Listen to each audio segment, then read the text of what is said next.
ഇവിടെ 2 ട്രാഫിക് പോലീസുകാർ സ്പീഡിൽ പോകുന്ന വണ്ടികൾക്കെല്ലാം ഫൈൻ അടയ്ക്കാനായി ഒരു ബോർഡിന്റെ സൈഡിൽ ഒളിച്ചിരിക്കുന്നു.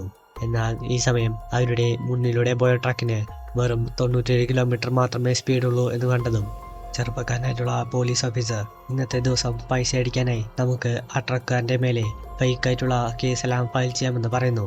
അങ്ങനെ 2 ഓഫീസർമാരും ഈ ട്രക്കാരനെ പിടിക്കാൻ വേണ്ടി അയാളെ ഫോളോ ചെയ്തു പോയതും പോലീസ് വരുന്നതെല്ലാം കണ്ണാടിയിലൂടെ കണ്ട പ്രായമായ ട്രക്കിന്റെ ഡ്രൈവർ വേഗം തന്നെ ഒരു കത്തിയെല്ലാം തന്റെ സീറ്റിൽ റെഡിയാക്കി വെക്കുന്നു. പോലീസുകാർ അയാളെ തടഞ്ഞു നിർത്തി നിങ്ങൾ ഓവർ സ്പീഡിലാണ് ഡ്രൈവ് ചെയ്യുന്നത് എന്നെല്ലാം പറഞ്ഞ് ഫൈൻ അടപ്പിക്കാൻ നോക്കിയതും ആ വ്യക്തി ഈ വണ്ടിയുടെ മാക്സിമം സ്പീഡ് 99 കിലോമീറ്റർ ആണെന്നും അതുകൊണ്ട് ഒരിക്കലും ഇത് 100 കിലോമീറ്ററിന് മുകളിലേക്ക് പോവില്ലെന്ന് ഉറപ്പിച്ച് പറയുന്നു. ഇതോടെ അവരുടെ പ്ലാൻ എല്ലാം പാളിയത് കണ്ട് ചെറുപ്പക്കാരനായിട്ടുള്ള ഓഫീസർ അയാളോട് ലൈസൻസ് എടുത്തുകൊണ്ട് വരാനായി പറയുന്നു. ലൈസൻസ് നോക്കിയതും ഇത് മറ്റൊരു രാജ്യത്തെ ലൈസൻസ് ആണെന്ന് കണ്ട് പോലീസുകാരൻ നല്ലൊരു തുക ആ പ്രായമായ വ്യക്തിക്ക് ഫൈനായി കൊടുക്കുന്നു.